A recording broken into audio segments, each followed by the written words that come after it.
రైతు సోదరుల స్వాగతం. కేంద్ర ప్రభుత్వం ఒక అద్భుతమైన పథకాన్ని ప్రవేశపెట్టింది, కానీ అది పెద్దగా సక్సెస్ కాలేదు. అదే పిఎం కుసుమ్. రైతులు స్వయంగా సోలారు విద్యుత్ ఉత్పత్తి చేసుకుంటూ వారి యొక్క పంప్ సెట్లు, పొలాల్లో ఉండే పంప్ సెట్లు ఉపయోగించుకుంటూ ఆ మిగులు విద్యుత్తును గ్రిడ్కి అనుసంధానం చేసే పథకమే పిఎం కుసుమ్. దీంట్లో 3 రకాలు ఉన్నాయి. ఇప్పటికే రైతులు పంప్ సెట్లు వాడుతూ ఉంటే ఆ పంప్ సెట్ని సోలార్లోకి మార్చడం అదొక విధానం.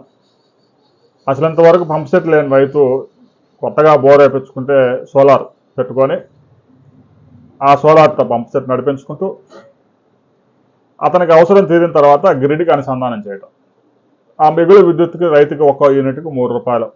3.05 చెల్లిస్తారు అతను వాడుకోగా.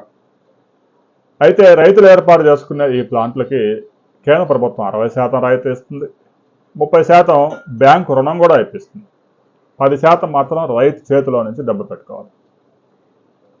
ఇక ఇంకో స్టెప్ ముందుకేస్తే, ఎవరి భూములు అయితే గ్రిడ్కి పక్కనే ఉంటాయో, గ్రిడ్ అంటే సబ్స్టేషన్కి సమీపంలో ఉంటే చాలు, కనీసం ఒక 10 ఎకరాల పొలం ఒకే చోట ఉండి సబ్స్టేషన్కి అతి సమీపంలో ఏదో 4-5 పోల్స్ వేసుకుంటే సబ్స్టేషన్లోకి వెళ్ళే విధంగా ఉంటే కనుక ఆ రైతు 5 మెగావాట్ల వరకు విద్యుత్ ఉత్పత్తి చేసుకునే విధంగా స్కీమ్ కూడా కేంద్ర ప్రభుత్వం అందుబాటులో తీసుకొచ్చింది.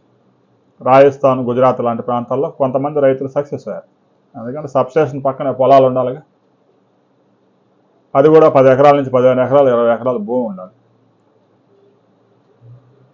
భూమి ఉన్నా కూడా మరలా ఆ రైతు కనీసం ₹1 కోటి ఇన్వెస్ట్ చేయగలిగే కెపాసిటీ కూడా ఉండాలి.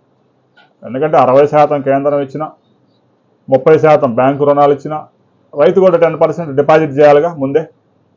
మరి అంత అమౌంట్ పెట్టగలిగిన రైతులు ఎంతమంది ఉంటారు? అయితే ఈ రంగంలో కూడా కొంతమంది ఇన్వెస్టర్లు ప్రవేశిస్తూ ఉన్నారు. సబ్స్టేషన్ల సమీపంలో తక్కువ ధరకు భూములు ఎక్కడ వస్తాయని అనంతపురం, ప్రకాశం జిల్లాలో పరిశోధన చేస్తూ ఉన్నారు. ఎకరా 2 లక్షలకి, 3 లక్షలకి రావాలి, సబ్స్టేషన్ పక్కనే ఉండాలి, 1 కిలోమీటర్, 1/2 కిలోమీటర్ దూరంలో.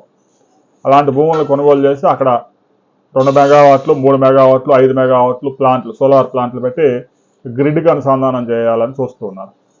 కొంతమంది 1-2 సక్సెస్ అవుతారు, కానీ రైతులంతా అలాంటి పనులు చేయలేరు.